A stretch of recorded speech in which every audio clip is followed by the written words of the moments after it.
Hello 20-2 students. So today we are looking at the very last part of this 4.3 section. So in our last lesson we were looking at rationalizing the denominator. So basically all that means is that we don't ever want to have a radical in our denominator, and so we do different things to try and get rid of that. So last time we kind of looked at rationalizing that. Today we're going to look at a little bit of a different way of rationalizing it, which is when we use the conjugate. Now, we use the conjugate when we have more than one term in our denominator. It doesn't necessarily have to be two radicals, but we just have more than one term. So if you look back to the notes from the last section, all of the examples we did would have only had one term on the bottom. And I mean, it would have been a radical because that's why we needed to rationalize it. So today we'll be looking at all examples where there's two terms on the bottom, like as the denominator. So when we're rationalizing a denominator that has two terms and one of them, at least one of them, is a radical, we use something called the conjugate to rationalize it. So all the conjugate is it's the exact same binomial that's on the bottom, but with the opposite sign in between them. So for example, if we're looking at this one here, we want to multiply this whole expression by this same binomial, so root 5 minus root 3, but instead of minus we're going to have plus. So on the top we're going to have root 5 plus root 3, and then on the bottom same thing, root 5 plus root 3.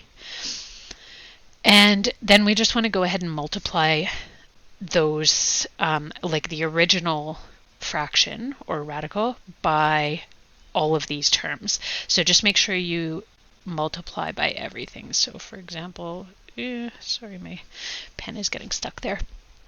So this 2 needs to be multiplied by the first term and the second term.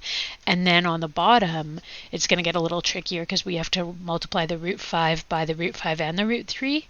And same thing for the root 3 by the root 5 and the root 3.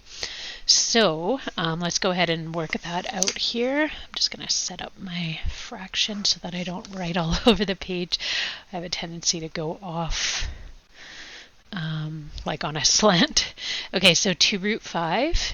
And then 2 times by root 3 is 2 root 3. And then root 5 times by root 5 is root 25. Root 5 times by root 3 is positive root 15. Root 3 times by root 5, negative root 3 times by root 5 is negative root 15. And negative root 3 times by positive root 3 is negative root 9. So now we can start working on simplifying that. So usually on the bottom, when we're multiplying out a binomial conjugate like this, we're going to end up with two terms here that can be canceled out because it's plus the root minus the root. That's why we're using the conjugate. So we get, well, that's not the only reason, actually. The reason is because when we multiply the other terms, we get whole numbers, so it eliminates the radical. But we do pretty much always see that kind of pattern where that middle term is going to get eliminated because it's plus and minus. So on the bottom here, root 25 is just 5, plus 15 minus 15 is 0. So then we just have minus root 9. Root 9 is 3. So that's what we have as our denominator. And then on the top, let's see, we have 2 root 5 plus 2 root 3. And because we have different radicals there, we can't combine those. So it's just going to stay as 2 root 5 plus 2 root 3. So that's going to leave us with 2 root 5 plus 2 root 3 divided by 2 root 5 plus 2 root 3 divided by 5 minus 3, which is 2. So now our last step that we always want to double check is see if any of the coefficients or whole numbers have a common factor that we can divide out to simplify our radical here. So all of them have a coefficient of 2, so obviously those can just all cancel out because we would divide them all by 2, leaving 1 behind. And so our final component here is going to be this bottom 2 is divided out, so we don't actually have a fraction anymore. So we just have root 5 plus root 3. Okay, so if you have like a common factor that you can divide out of all of these, but it doesn't take this bottom number down to 1, then you would keep the bottom, like keep it as a fraction. But because this number actually divides out of both of the coefficients, you can just completely eliminate it because they divide to make 1.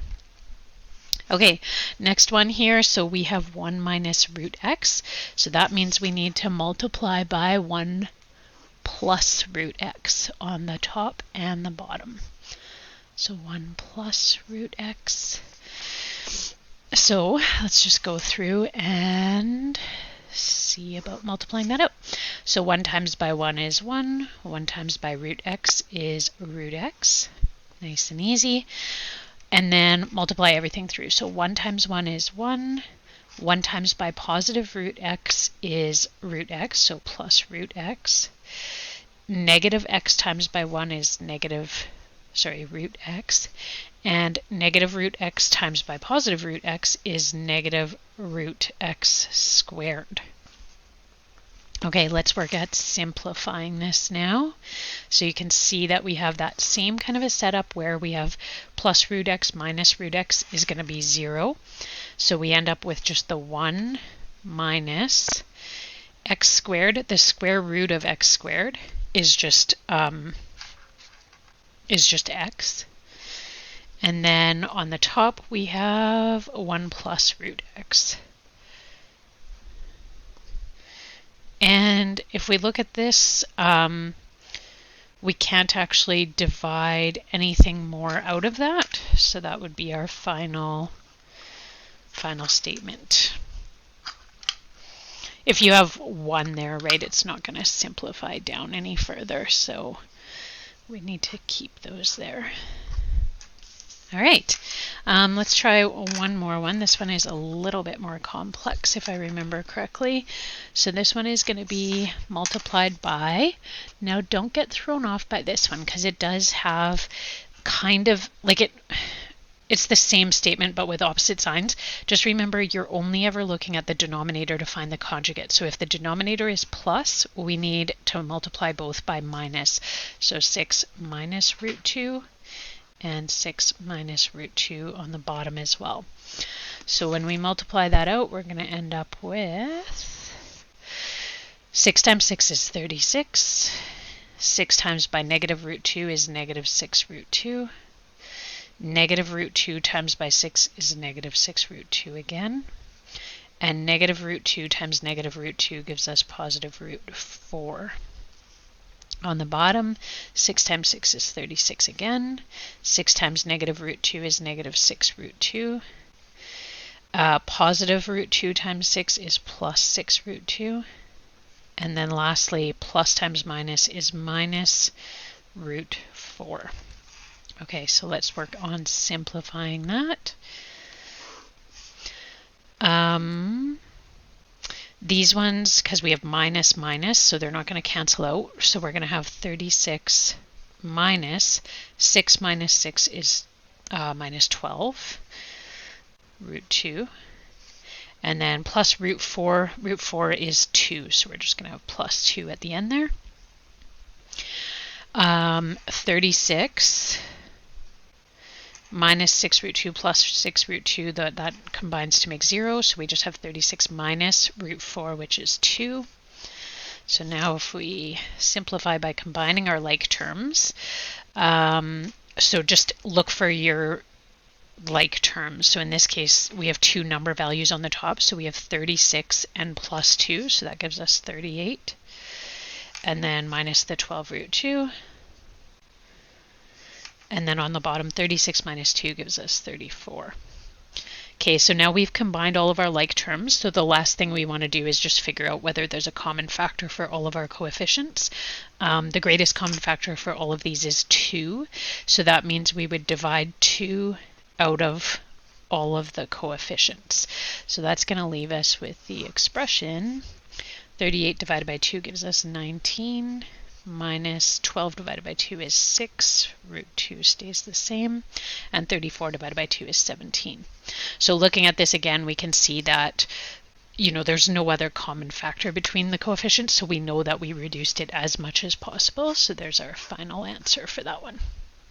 Okay, and so we see how in all of these examples that we've looked at, we end up with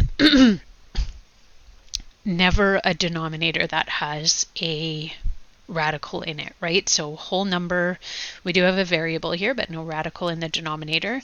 And here we have radicals, but we've eliminated the denominator, so still no radical in the denominator. So if you want, you can pause the video here. Of course, I recommend that you do that. Give a couple a try. The answers are listed down here. And then when you're finished with that, we're going to look at kind of some challenge ones. So these ones are a little bit more complex still than what we've looked at so far. And then we'll be finished with the lesson. All right, so with this one here, we have, let's see, 4 root 12 minus 10 root 6 over 2 root 3 plus 1. So we just want to multiply it all by our denominator, the conjugate. So 2 root 3, instead of plus 1, we're going to have minus 1. 2 root 3 minus 1. Okay, so in this case, we have a binomial on the top, which we did for our last one as well. So basically, if you have a binomial on the top and the bottom, that just means you're going to have to FOIL out both of them to get your answer. So we'll just start kind of working through that. These ones tend to be a little bit longer. So 4 root 12 times 2 root 3, 4 times 2 is 8, 12 times 3 is 36. And then 4 root 12 times by negative 1 gives us negative 4 root 12. And then negative 10 root 6 times 2 root 3 gives us negative 10 times 2 gives us negative 20. And root 6 times root 3 gives us root 18. And then negative 10 root 6 times negative 1 gives us positive 10 root 6, right? We just reverse the sign there. 2 root 3 times 2 root 3 gives us 4 root 9. 2 root 3 times negative 1 gives us negative 2 root 3. Positive 1 times 2 root 3 gives us positive 2 root 3. And positive 1 times negative 1 gives us negative 1. Okay, so our next step, hopefully you know, we need to start simplifying. So we want to pull out we want to reduce any mixed fractions as much as we can, and then yeah, that's what we'll work on for this one, and then also combine like terms if that's a possibility. So root 36 is 6, so we basically just have 8 times 6 here, so I'll just write that out for this step. Negative 4 root 12, we need to factor the 12. So we know that 12 is 4 times 3. We can square root the 4 to 2, so we need to multiply that by the coefficient there. So we're going to have minus 4 times by the square root of 4, which is 2, gives us 8. And then left under the radical is just the 3. Then we're going to have another minus 18. We can factor down into 9 times by 2. Square root of 9 is 3. So 3 times 20 gives us 60. And then we're left with the 2 under the radical. And then 10 root 6, 6 is just 3 times 2, and neither one of those is a perfect square, so we can't pull those out. So plus 10 root 6 just stays the same. On the bottom, again, we see that pattern I was talking about here. These are going to basically be eliminated, negative 2 root 3 plus 2 root 3. So here we have 4 times by root 9, and root 9 is 3, so we're going to basically have 4 times by 3, and then at the end there we have minus 1. Okay, so let's simplify this now. 6 times 8 is 48. Minus 8 root 3. We don't have any other like terms, so just looking at the radicals. So the rest is going to stay the same. Minus 8 root 3. Minus 60 root 2. Plus 10 root 6. And then, let's see, 4 times 3 is 12. 12 minus 1 is 11 on the bottom there. So looking at this, the last step we would want to do is see if we've already combined all the like terms. Is there a greatest common factor for all of these coefficients? All of these guys are even, but this 11 kind of messes everything up for us, so we can't reduce that any further. So that's going to be our final answer for that one. Okay, if you want, you guys, this last one is going to be pretty much the exact same kind of a process. It does have two radicals as the denominators, so, but I mean, still the math should just be the same. So if you want, it might be good practice to try this one on your own, pause the video, and then you can come back and watch the fully worked solution. If you want to make sure that you got it right. And yeah, other than that, that will be the end of the work for today. So yeah, hopefully that all worked out for you guys. And then the next lesson is, like I mentioned to you guys before, it's going to be the 4.4, 4.5, and 4.6 all kind of combined into one big lesson. So let's work through this last one here really quickly. So 4 root 10 minus 10 root 6 over 2 root 3 minus root 2. So we want to multiply by the conjugate, which is going to be 2 root 3 plus root 2. 2 root 3 plus root 2. Okay, so what does that give us?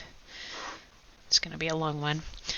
4 root 10 times 2 root 3 gives us 8 root 30. 4 root 10 times root 2 gives us positive 4 root 20. And negative 10 root 6 times positive gives us negative 20 root 18. And then negative 10 root 6 times by positive root 2 gives us negative 10 root 6 times 2, 12. Okay, and then on the bottom, 2 root 3 times 2 root 3 gives us 4 root 9. Okay, I was just going to see, I thought maybe I had the same one here and then I could have just cheated and copied it over, but I don't. Okay, so 2 root 3, so then 2 root 3 times by positive root 2 gives me plus 2 root 6. And then negative root 2 times by 2 root 3 gives me negative 2 root 6. And then negative 2 times positive root 2 gives me negative root 4. Okay. So let's look at combining any like terms. Actually, sorry, I guess we should reduce these first. 30 can't be reduced, right? It factors down to 10 and 3, and neither one of those is a perfect square. And there's not a perfect square within that because 10 would factor down into 5 and 2, so we don't have any perfect square there. So that would be 8 root 30 stays the same. 20 does factor down because we have 4 times 5, so root 4 is 2 times 4 is 8. And then left underneath the radical will be the 5, so 8 root 5 minus 18 again is going to factor down to 9 times 2. 9 is a perfect square, which would be 3 times 20 gives us 60 root 2. And then 12 also is going to have a perfect square in it. So 4 times 3 gives us 12. Root 4 is 2. 2 times by 10 is 20. And then we just need to have the root 3 stays there. On the bottom, 4 times by root 9 is 3. So 4 times 3 is 12.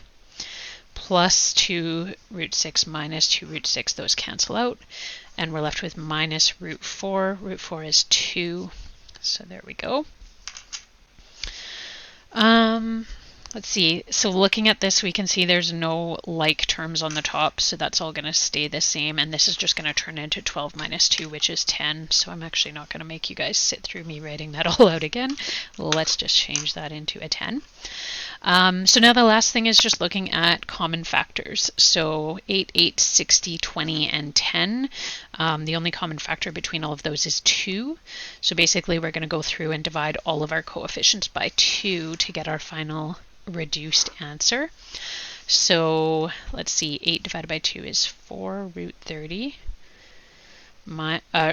plus 8 divided by 2 again is 4 root 5. Minus 60 divided by 2 is 30 root 2. And then minus 20 divided by 2 is 10 root 3. And then on the bottom, just 10 divided by 2 is 5. So there is our final fully reduced answer. Right, you guys, so that is everything for working with the conjugate. There actually are not questions in the textbook that are like this, but there is a question like that on the test, so just make sure that you do practice those questions that I gave you here. If you need more questions to work on, you can always send me a message and I can send you some additional practice questions for working with the conjugate. So anyways, I will see you next time in the last lesson of the chapter, so I'll see you then.